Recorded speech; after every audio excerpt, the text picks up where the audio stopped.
Welcome and thank you for joining today's Western Energy Imbalance Market Regional Issues Forum meeting. Before we begin, please ensure you have opened the WebEx chat panel by using the associated icon located at the bottom of your screen. If you require technical assistance, please send a chat to the event producer. With that, I'll turn the call over to Pam Sporbord, Chair of the Regional Issues Forum. Pam, please go ahead. Thank you. Good afternoon and welcome to this special session of the Energy Imbalance Market Regional Issues Forum. Today, the RIF is pleased to host a roundtable discussion between the ISO's President and CEO, Steve Burberick, who is retiring on September 30th, and incoming President and CEO, Elliott Mainzer. This panel will be moderated by EIM Governing Body Chair, John Prescott. The RIF is organized by 10 self-selected sector liaisons, and I thank my fellow liaisons for their hard work and creativity in bringing you today's event.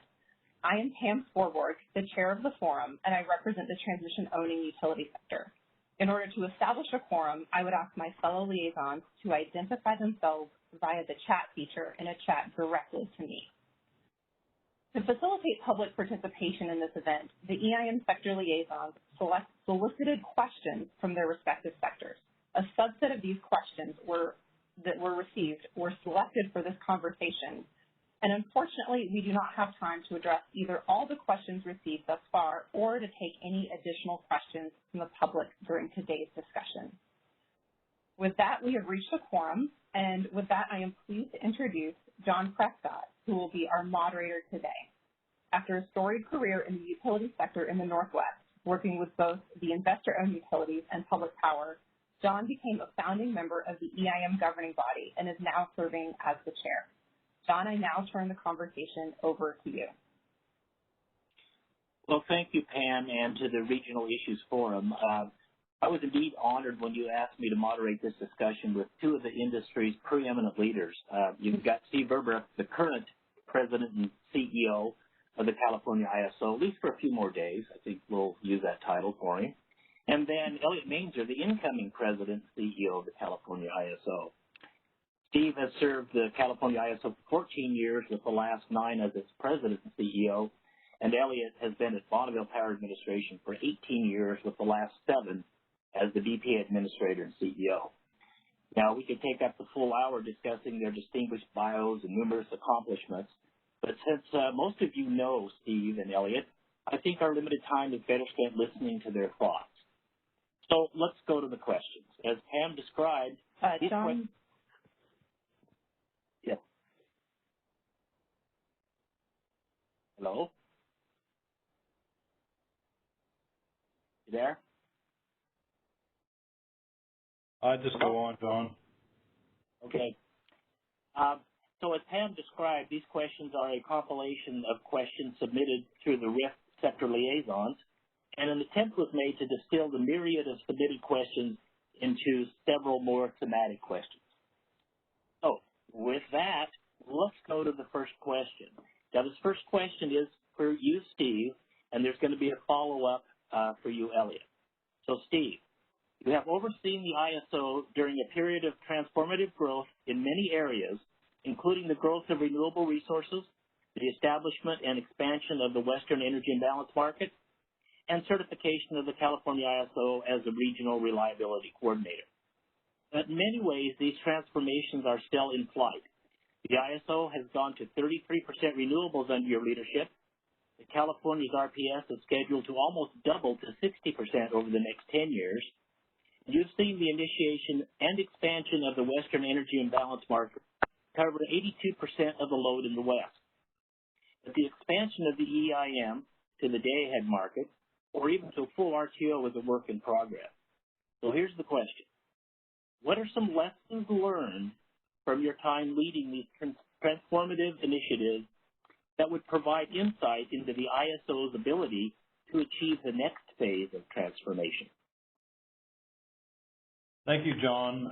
It's a great question. Before I go to that question, though, if I might, first, John, thank you for moderating this. Pam, thank you for organizing and putting it together. And I do also want to say that I couldn't be more pleased to be turning over the reins to Elliott.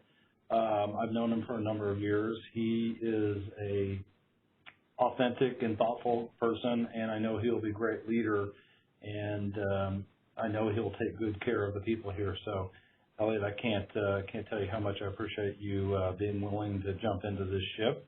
Sometimes the waters are a little bubbly, but it'll be okay. As far as sort of what are the lessons learned, I think the key lesson learned for me, and I think for our organization, is, let me talk about me first.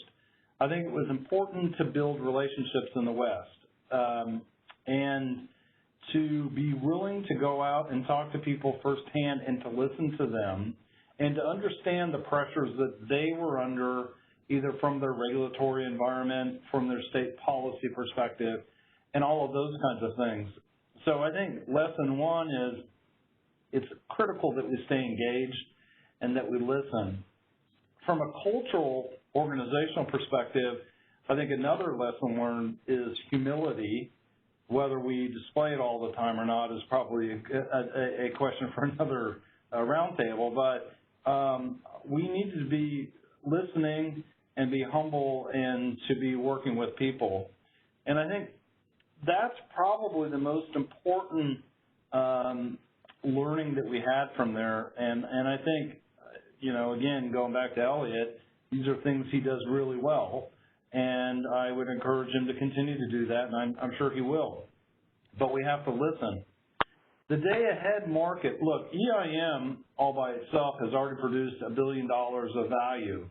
We believe that you can have and can unlock a lot more value in a day-ahead market because much more energy is traded in the day-ahead market than in the real-time market. And we have a platform that we can extend to do that. But we also know that there are a number of things that people care very, very much about, governance being at the top of the list. And I think that goes back to the first part of the question. I think we really need to understand what's important to people so we can respond to it from a governance perspective. I think designing the market and deploying the market is going to be a lot easier than figuring out exactly how the governance will work and those kinds of things. So I think that's going to be the challenge as we go to that next phase. The final thing I'll say about, John, you talked about kind of the changes that the California's gone through. We often operate the grid at 70-some% renewables, and we frequently operate the grid at 50% renewables. And I think the rest of the West is obviously headed there, and I think there are lessons learned that can be shared among all of us of what works and what doesn't work. So I'll leave it there, John, for the first question. Okay, thank you, Steve. So kind of a follow-on question is for you, Elliot, but if you want to take just a minute up front, and I should have had Steve do this time-wise, and say a couple of words before we jump to that question, why don't you do that? Well, thanks, John, and thanks, Pam and team for organizing. This is I've been looking forward to this conversation. It's actually my first conversation as the incoming president, and I wanted to also start by thanking Steve. I mean, Steve, just an incredible career at the ISO, tremendous leadership. I couldn't be more honored than to take the baton from you and try to build on your legacy. So congratulations to you and the whole ISO. It's been a wonderful period, so thanks for that. Also, just really excited to get to work not only with many of my colleagues from the Northwest, but a whole new group of folks across the West. Just incredibly excited. These are really clearly very challenging and pivotal times that I think present tremendous opportunities for real progress, and I'm just really looking forward to diving in. I'll be heading down Folsom on Sunday and ready to get right into it. So thanks again to all of you, and really looking forward to the opportunity. Yeah, and if I could correct something, I think you said, Pam, my last day as CEO is actually the 29th. I don't want, Elliot starts on the 30th, so if anybody has anything on the 30th, it goes to Elliot. See how it works, okay. That's right. He's fitting into this retirement mold just perfectly. Right. Okay, great. Well, Elliot, here's the follow-on question from the question I just received.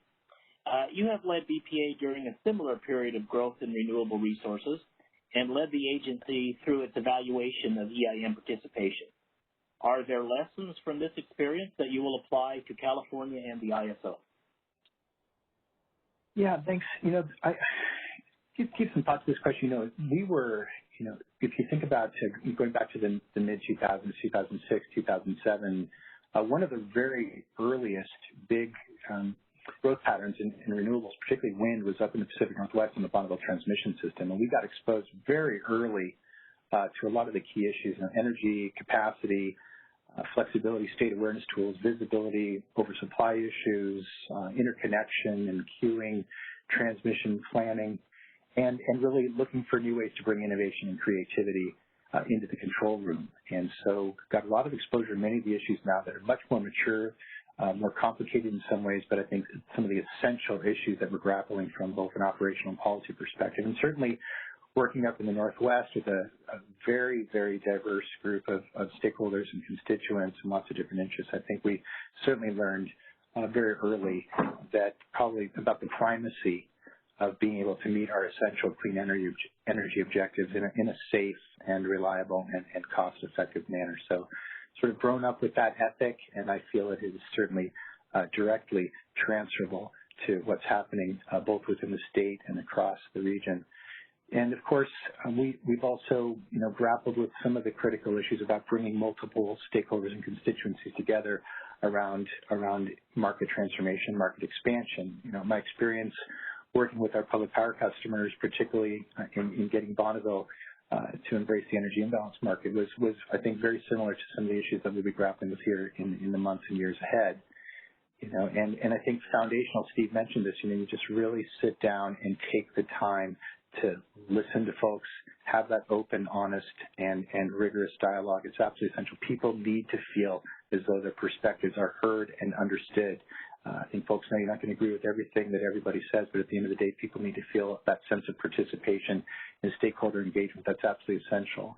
I think we all know, and especially in these times, that the markets need to be built on solid foundations of resource adequacy. And I think one of the reasons we put so much emphasis on the resource adequacy issue through the Northwest Power Pool in recent years is that we understand that for the markets to continue to grow and expand, we really do need to get the resource adequacy frameworks across the West, of course in California, but in other regions as well. So this is clearly going to be topic number one for the state in California. It continues to be a big issue for others across the West. And I guess the final thing I would mention is that it's important while doing the really hard work of listening and getting stakeholder engagement, you need to keep your momentum. You need to keep keep things evolving and keep things progressing forward.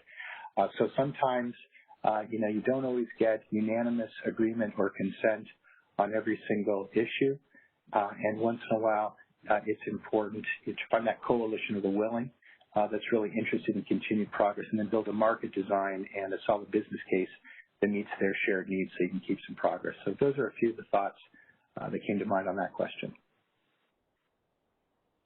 Okay, thank you, Elliot and Steve, for your thoughtful answers.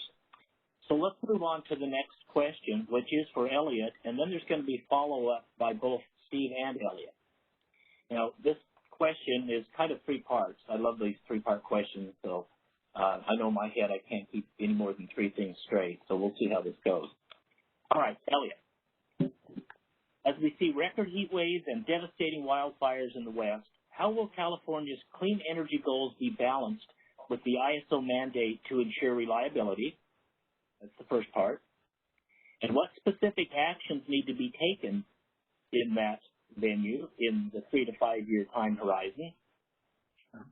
And are these actions limited to California, or do we need a West-wide focus on resource planning and adequacy? Yeah. So a number of thoughts on this question. I think first of all, look, this is a very rich, multidimensional question. We could easily spend several hours discussing it. So I thought it'd be useful to maybe try to address it at a bit of a higher level. First of all, it's absolutely axiomatic that we must meet California's clean energy goals in a reliable fashion. This is the mandate of the CAISO, and really an objective that I think all of us must share and contribute to. And that means policymakers, utilities, technology service providers, customers. I mean, we're all in this together, and we all need to be a part of the solution. I think for me, coming down to California next week, my first hours and days on the job are going to be spent reaching out to the key decision makers within the state and really listening and trying to understand their priorities, to take some steps to reinforce or establish really effective communication channels, and then to begin the process of what I've sort of been characterizing as curating the very best ideas, both within the ISO and really throughout the amazing community of interest within our industry, to really try to develop that set of specific actions. And I tried to take, when I was at the Bonneville, I tried to take a sort of a similar approach in the development of the Bonneville 2018 to 2022 strategic plan, and then, we just got extraordinarily focused on implementation. So a lot of listening, I think, between now and when I have that formal list of 3 to 5 actions. But, certainly some of the I would say maybe the obvious topics of interest that I would expect to hear a lot about will be ensuring that our markets are truly enabling the next generation of capacity resources, maximizing the potential for energy storage and demand-side resources to participate in the markets, and, of course, contributing to both decarbonization and reliability. And I think, of course, to build on the incredible success of the energy imbalance market in meeting what I like to characterize as shared interests across the West. So certainly I think the issues inside California clearly have unique elements, but the broader challenges of climate change and resource adequacy, technology innovation, and affordability, they're shared across the broader West.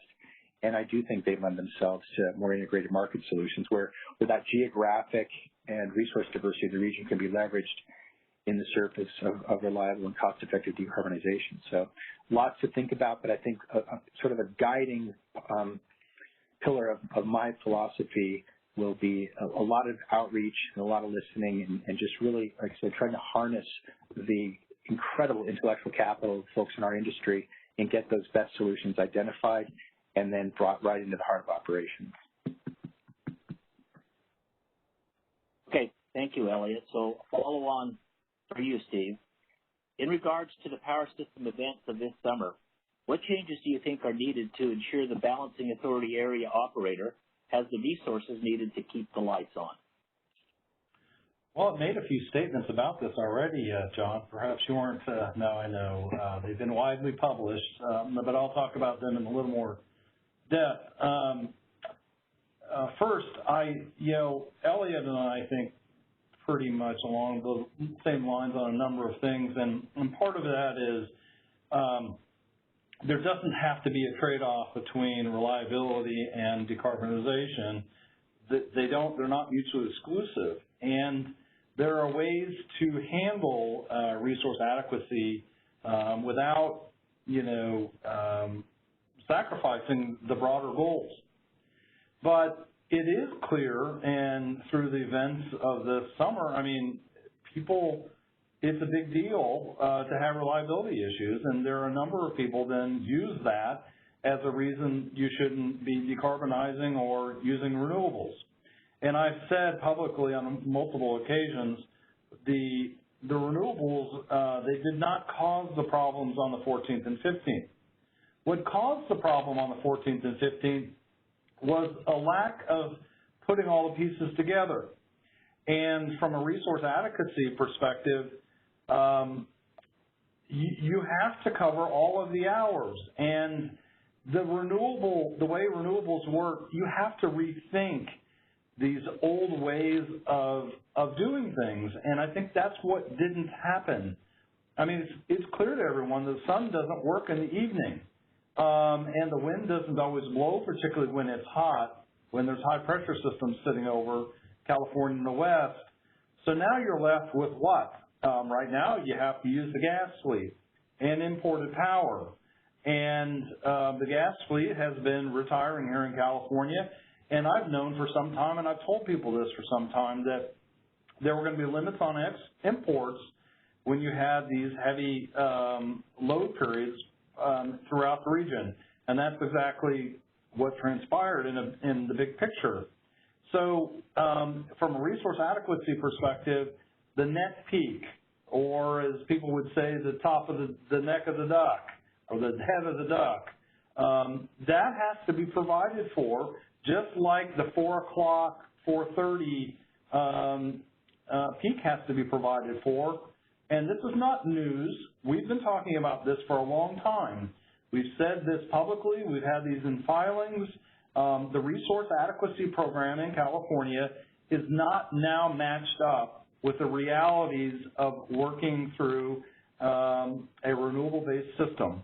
And in a nutshell, resource adequacy needs to be redesigned. And I don't mean in a 2-year, regulatory litigated process.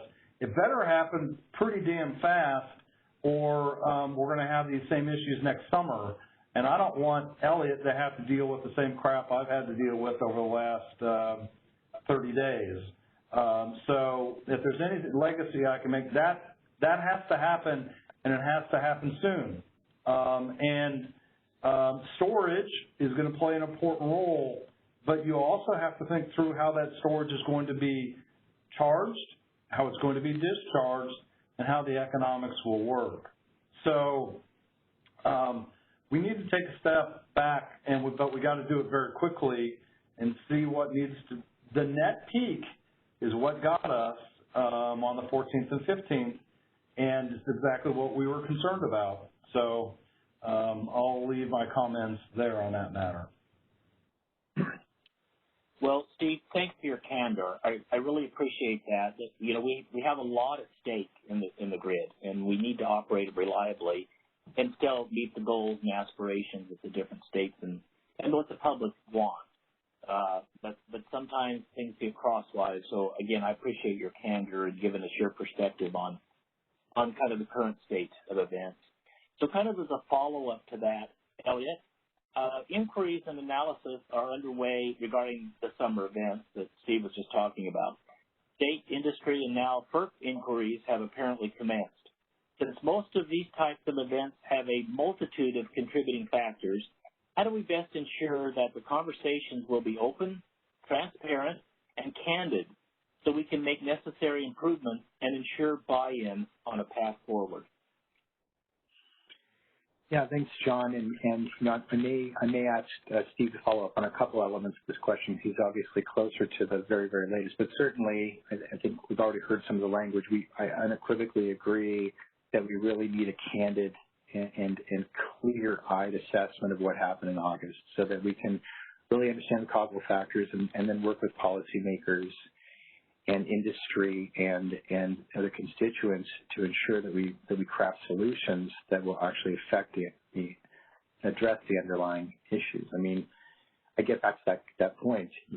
I think for all of us who have worked around this industry for the last 20 years, both inside California, outside, we just absolutely need to know that our markets are built on solid resource adequacy foundations, and that reliable decarbonization remains goal number one. So this is a time where intellectual honesty and transparency and rigor and openness are really important. I know Steve and his team have already been working, I think, across the state with a number of others on kind of after action lessons learned report. Maybe Steve, you could talk a little bit about the status of that work and what folks can expect in terms of a chance to review it and potentially comment, contribute, et cetera.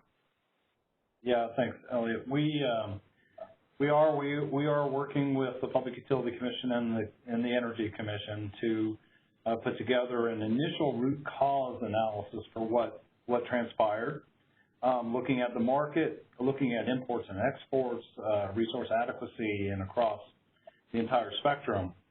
I anticipate that it will go to the governor's office in the coming days. And I think they will have significant input into how and when it's released. They'll want to have some questions, and I don't want to get ahead of their prerogatives. We do know, the fact of the matter is, we do know that we were short of capacity on that day. That's clear.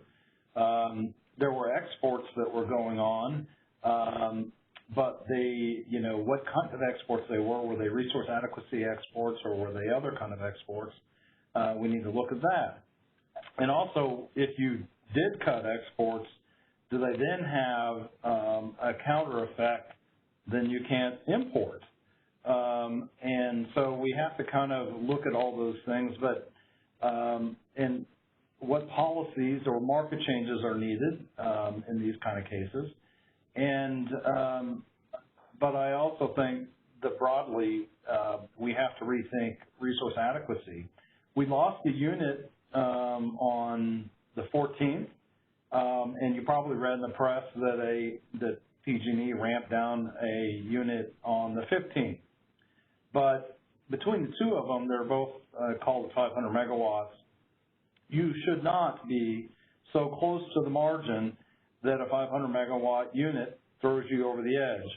The second part of that is that on the 15th, we had wind run out as well, about 1,000 megawatts that was moving around, and that also shouldn't tip you over the edge. So we can't be operating so close to the edge. We need to look at pulling back from that, and that'll be some broader policies that need to happen. Okay, thanks. Anything else on that one, Elliot? No, I think that's well stated. Okay. Well, I certainly look forward to that report that, Steve, you're talking about. I know a lot of people are anxious to see it, but I suspect it's not going to have, a single answer of what to do. This is one of those, there's a lot of moving parts, and you just talked about some of them. And I suspect that this report might be a starting point at which to do further analysis. I think this is going to be one of those situations that is going to get studied for a long time.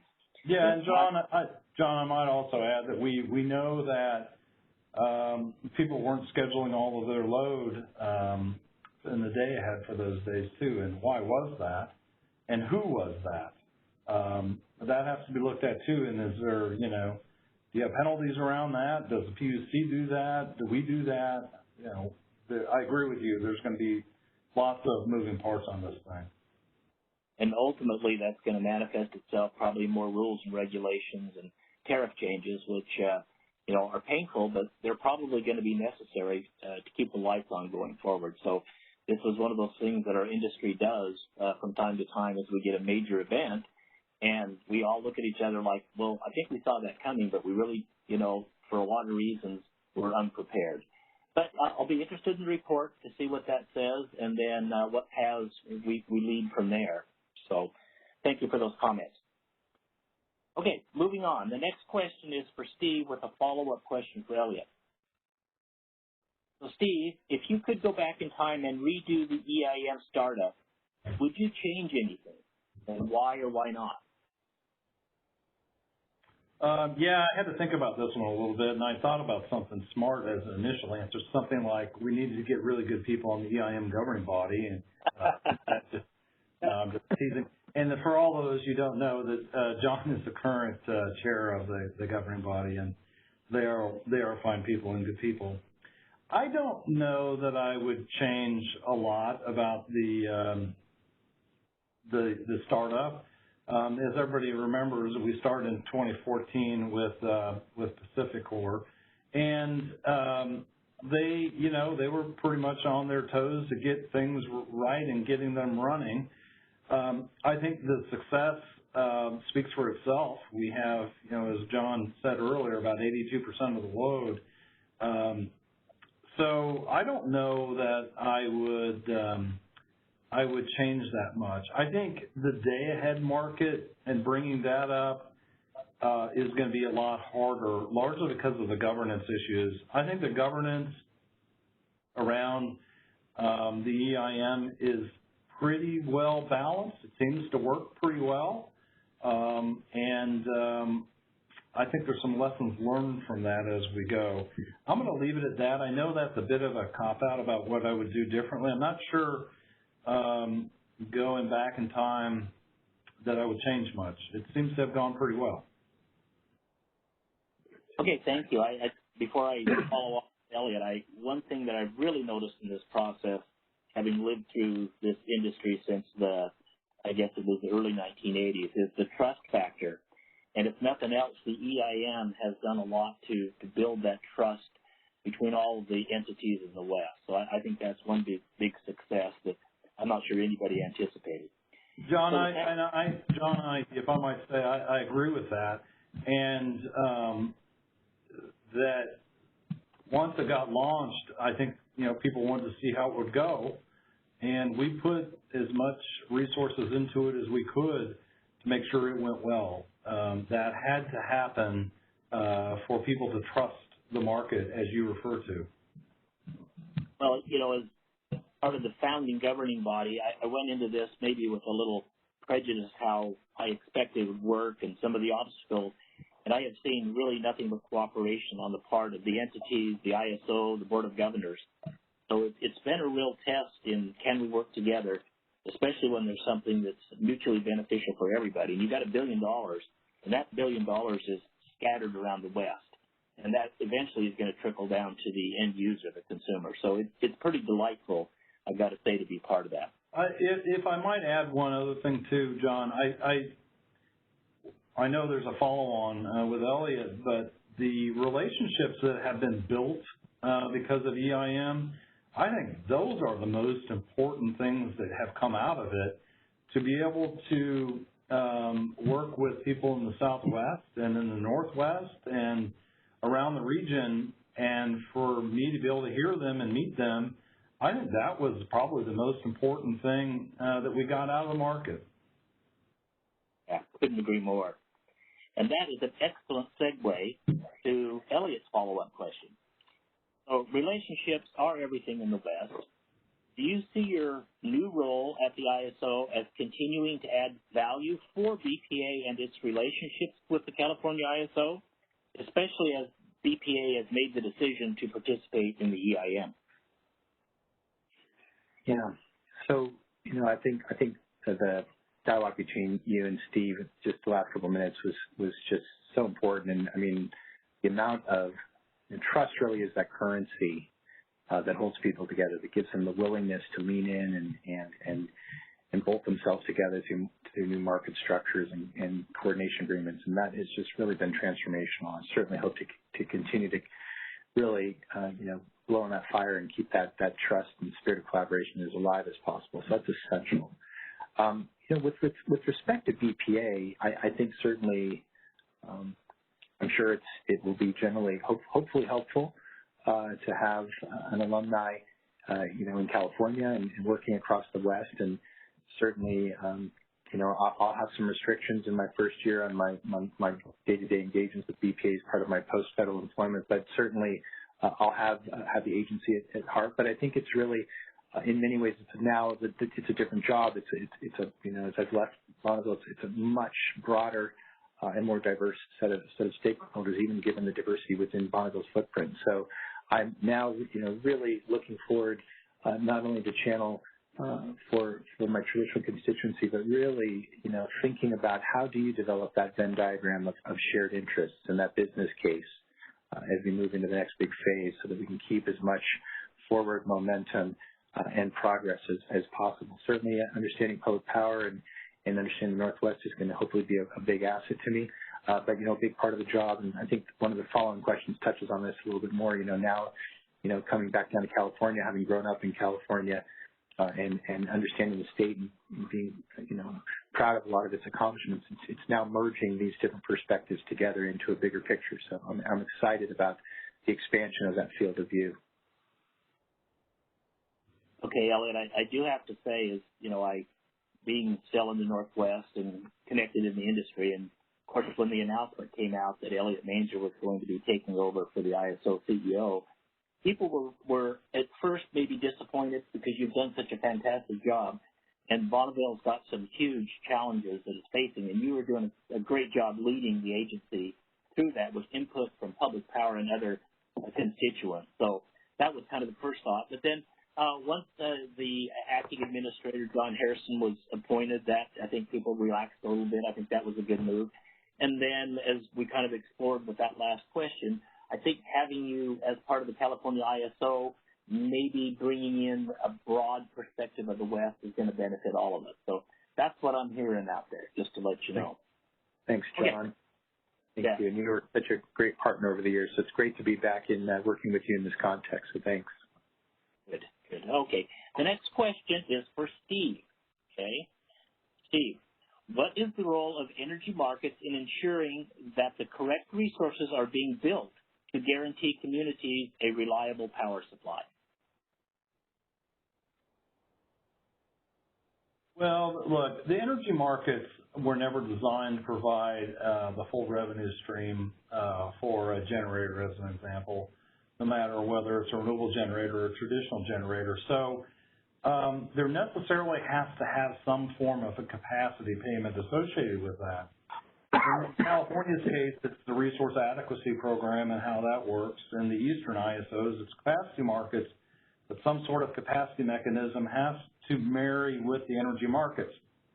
Now, I think I'm going to answer the question a little bit differently. The energy markets, I think, can send an important signal.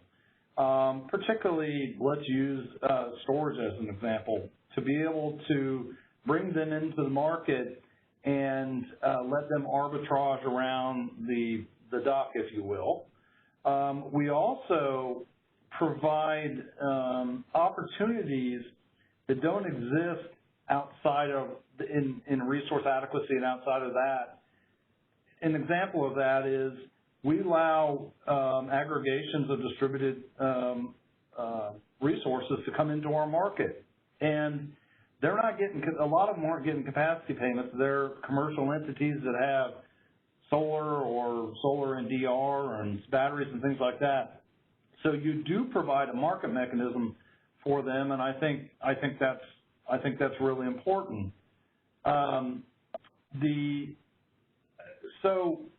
The other thing I think that's really important, that the market has to adapt to the new realities. These markets were designed around marginal energy prices and largely based on the cost of the fuel. Well, renewables don't have a fuel, and they certainly have a zero marginal energy cost. So I think the markets have to evolve to provide signals that you need capabilities, not about energy.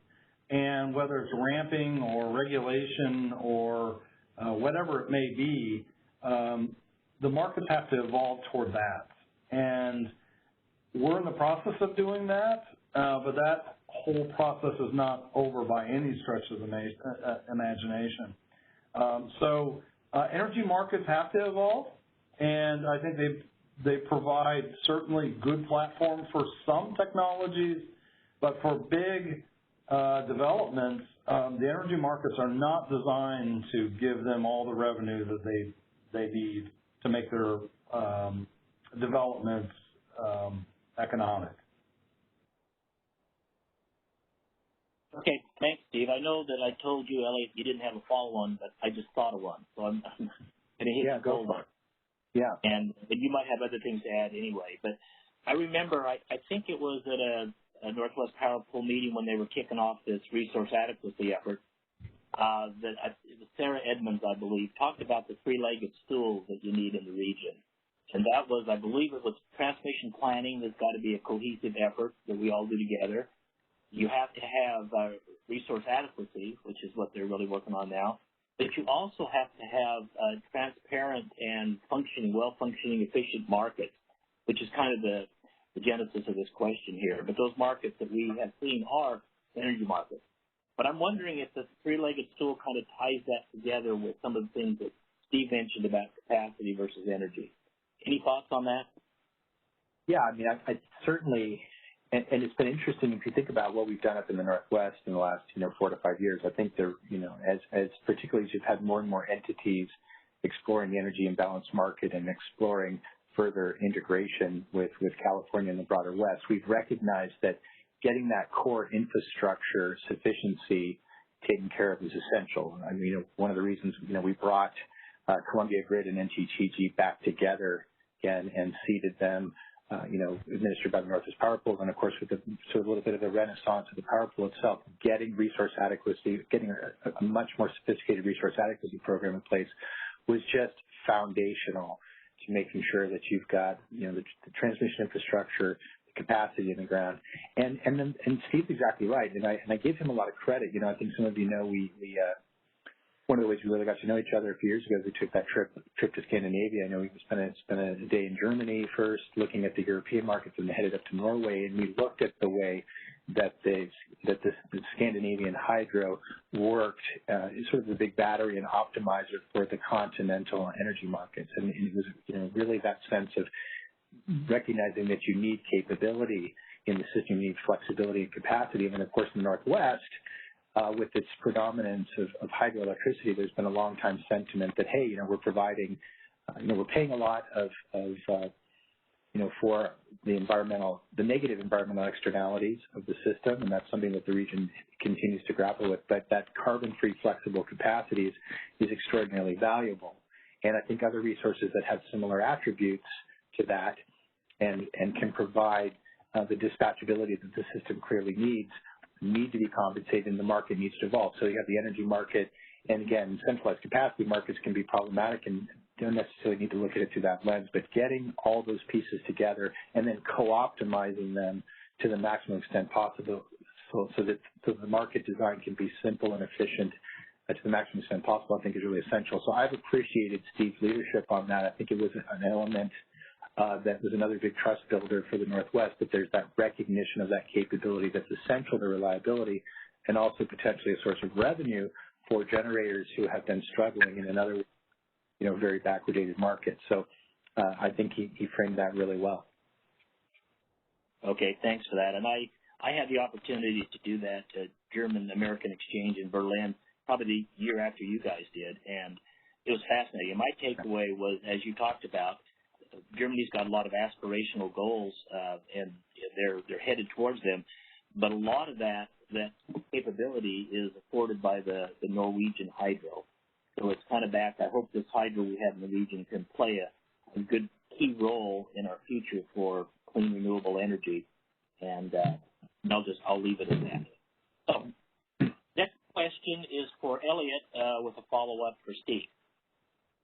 So Elliot, stakeholders in the Pacific Northwest see you taking the ISO's leadership role as an important strategic move that can bring the West together. How do you imagine you can help California stakeholders understand the interests of the broader West, or vice versa? Well, I've certainly, it's been very gratifying to a lot of the outreach that I've, encountered in taking this job, and it's wonderful that I think certainly the folks in the Northwest see this as an important strategic move. I think also I think it was very apparent in the process that I went through for selection that the board placed a lot of emphasis on finding a leader who has real experience working in the middle of complicated multi-stakeholder issues and some level of track record in moving folks together in the right direction. And so certainly I think that being the administrator of Bonneville is an unbelievable opportunity. I loved every minute of it, even the hardest parts, and it certainly taught me a lot about working with people and many things that you and Steve have referenced. So I hope to bring that in, but I think it really goes both ways. I think the question implies, certainly I think that there are continued opportunities for folks within California and other parts of the West to understand what's important to stakeholders in adjacent states, et cetera. And I think it's also, as I mentioned, I think, you guys know, I grew up in San Francisco. I went to Cal. I've spent a lot of my formative years, up in the Sierra, and I love the state. I'm quite proud in many ways of California's leadership on environmental issues. It's something that was obviously a strong part of the gravity of me coming back down there to work there. Very, very dedicated and committed to the challenge of reliable decarbonization. And so I think it's also important, the state has a lot of passion, and it has a passion around its environmental leadership, has a passion, it has a strong sense still of pride in its leadership and in the ISO. And so also helping for me just to get a more nuanced understanding of how the different California stakeholders are thinking about resource adequacy and regionalization, and being able to convey that as effectively as possible to other parts of the state, because there's very strong interests within the state as well. One thing that's I know Steve and I have really noticed the last few years, we've had a chance to co-chair the Western Electric Industry Leaders Group, which is, I think many of you know, probably a group of pretty much the largest transmission-owning utilities in the Western United States who get together a few times a year and sort of compare notes. And one of the things that's just been absolutely fascinating to watch in the last couple of years has been just the rapid pace of policy evolution across the Western United States. 3-4 years ago, I think in the last big round of regionalization, there was still a lot of dialogue about win-lose and sort of California exporting its policy environment to adjacent states. And, I could understand those concerns, but what's been fascinating is, you look at Idaho and New Mexico, the Intermountain West, Washington State, the level of policy aggressiveness on decarbonization has harmonized much more.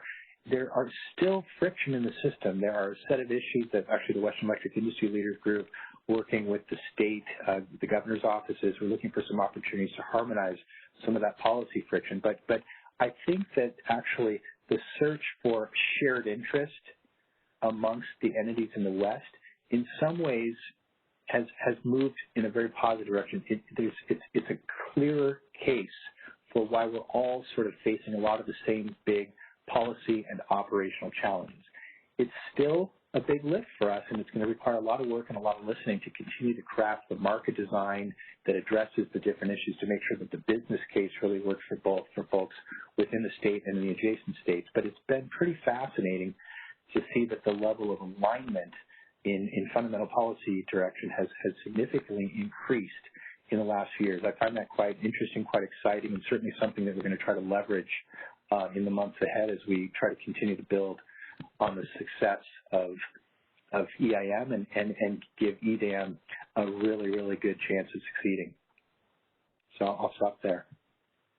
Okay, thanks, Elliot. Now, I said there's a follow-up question for Steve, and it's going to be kind of a last word where we're going to ask you for, the crystal ball thing for the next 10 years for advice, but I'm going to hold off on that question. You're still going to get about 5 minutes at the end to do that. There's some other things. To provide you. What? You lost control of that? Yeah, I said so I can rebut you. Oh, well, yeah, exactly. So, as I was thinking about these questions this morning and, you watch the news and the world has changed out there because of COVID. You see it if you get out to go shopping, you see it on the news, you see the pain, the suffering, and it doesn't seem to be something that we're going to go back to normal. I just don't see it happening back to normal as we know it. So the question I'm going to ask each of you to spend just a couple of minutes on is, we all reacted to this thing in the short term, and I know both the ISO and Bonneville took it seriously and implemented immediately policies and procedures to protect the public and employees, and that's great. But I'm certain there's going to be long-term changes that this has on our industry, how we view things, how we operate, or maybe not. I don't know. But I'd be interested first, Steve, in your thoughts on that, and then Elliot, your thoughts. So Steve, what do you think? Yeah, John, I'm not sure I share completely your view that things aren't going to come back sort of the way they were. And if they don't, I think it's going to be a bit problematic. When you're in a rapidly changing environment that we're all operating in right now, I think communications and culture are critical underpinnings to be able to change and adapt to the things that are happening around you. And in this current paradigm, it's difficult to communicate to the employees. It's difficult to get everybody together and have a group discussion, a candid, open group discussion. Yes, technology like this has certainly facilitated it and made it better, but the hallway conversations that you have to understand, what's in someone's mind and what they're thinking is really important. And furthermore, to know what's going on in their life is another level of that, so that they will follow you and they will listen to you and they will know that you care about them. And I don't know how to do that through these mediums. But I think those are critical things that have to happen in organizations. So I think some change has to happen, but for everybody to just work remotely, I don't see how that works to get to where we need to go. I think you can in short term, but long term, I think cultural initiatives, engagement, and all those things have a difficult time. Okay. Yeah, you know, Elliot? I'm probably in a fairly similar headspace. I'd say I kind of fear that you're right, that there's going to be more lasting impacts, but I kind of hope that things normalize more. I will tell you, sitting on Zoom calls all day long is from my perspective, it's a very poor substitute for being in the room with folks, especially, when you're in leadership positions. I would say certainly there are going to be some efficiencies. I think there are probably plenty of us that'll be happy to, not get on a plane for that 45-minute meeting halfway across the country anymore. And I think that there's going to be certainly some improved uses of time and resources through this. And it's going to change a number of industries probably in ways we can't even imagine yet. But I'll just build on what Steve said, because I really do think he did a fabulous job of that during his time at the CAISO, which was that getting on a plane, flying up to Portland for dinner, and sitting down at the table face to face and just, building those relationships and building that trust. We are embarking on an exceptionally exciting chapter for our industry. It's going to be, there's going to be some hard stuff and some big challenges, but, we're all privileged, I think, to be working in this space at this particular time, because the next 10 years are going to be absolutely astonishing in the level of progress we're going to be able to achieve across the West on literally some of the most important issues, if not the most important issues facing, our species. And so we do need to stay connected as friends and colleagues. And I know for me, I'm actually really looking forward to be able to get on planes. And I'm actually, even if it's just for an hour-long meeting here and there, and staying connected and getting a chance to see a lot of you guys, I feel really just privileged to know so many of you and to work with you. And I'm excited on what we can achieve together here in the years ahead, and building on Steve's tremendous legacy and what he's done for the CAISO and all the new and exciting, intelligent people that are coming into our space. So let's make sure, let's go get that vaccine and get back to some three-dimensional relationships. Right. Yeah, boy, I couldn't agree more. I'm hoping it comes sooner than later. We'll see how it plays out. What I've learned in this role is the face-to-face meetings are so important. And when we started meeting outside of Folsom around the West for the EIN governing body, we would take the time to go and meet with constituents face-to-face, and you really understand the different issues and when you can really talk to them in that setting. And it's difficult when you're in a setting when all you hear is, "You forgot to unmute. You forgot to unmute." So that's the only thing I've learned from this. Okay, thanks, you guys, for those answers. Now, we've got about 5 minutes left here, so I'm going to turn it over to Steve to give us the last word. And this question, as you would expect, is what is your industry leadership advice to California and the West for the next 10 years, focusing on our industry? Well, I think it's pretty straightforward, actually.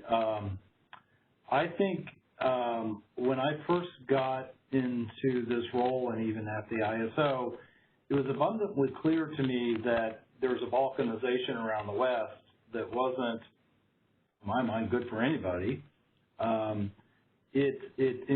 I don't think I think costs are higher for customers than they need to be if you share and collaborate and cooperate. And I think that ball has moved a lot over the last several years, and I think we've seen the value of that collaboration. And I would encourage everyone to continue to do that. I think it's critically important. I think it's even more important as you're putting high levels of renewables on the system. Elliot touched on the regional nature of the diversity is very important, and I firmly believe that, and I think we have to harness that. I think the markets have shown that they can help that. They can help reduce costs, but they can also help with renewable integration. So I'm optimistic that the markets will continue to spread and hopefully to a day-ahead market. And, you know, it's not lost on anybody that my vision was to create a West-wide RTO, and that just didn't come to be. But I think we can do a lot with what we've got. And that's been a strategy I've tried to do. And I think that it's probably something that Elliott will try to do is do as much as you can within the limits that exist. But engagement, collaboration, all of those things have to be underpinned by those two things, I think. So I'll leave it at that. I look forward to watching how things unfold, both here in California, but also through the region. Frankly, across the globe for that matter, because what we're doing here is not a local or regional thing, it's actually a global thing. And one of the key things I will impart upon Elliott when you first get here is that the world is watching, and they want to know what we're doing and how we're doing it. So that's my charge to everybody. I will also say this.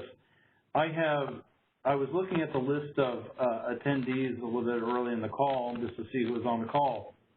And I knew a lot of them, and I've had an opportunity to work across the West with many of you. You are all committed, gracious, thoughtful people, and I've been humbled to be able to spend time with you and to listen to you and to get some of your own wisdom. And I will be eternally grateful to all of you for that opportunity. Well, thank you, Steve. That's very kind, and I know most people are going to say the same thing back to you, and it's been great. To me, it's what you have done leading the ISO is kind of been a test bed of what can be accomplished when we work together.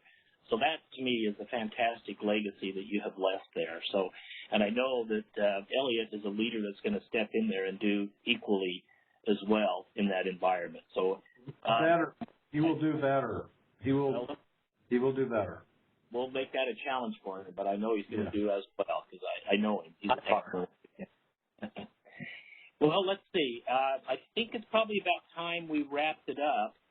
So I wanted to be sure and thank both Steve and Elliott. Steve, congratulations on your retirement.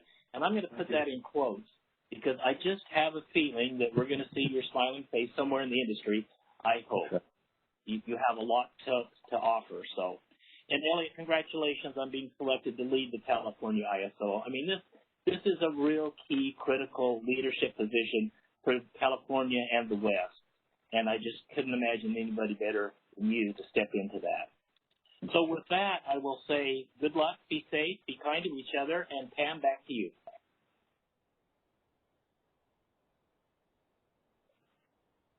Well, thank you, John, and thank you, Steve, for your decade of leadership. We will certainly miss you as you retire.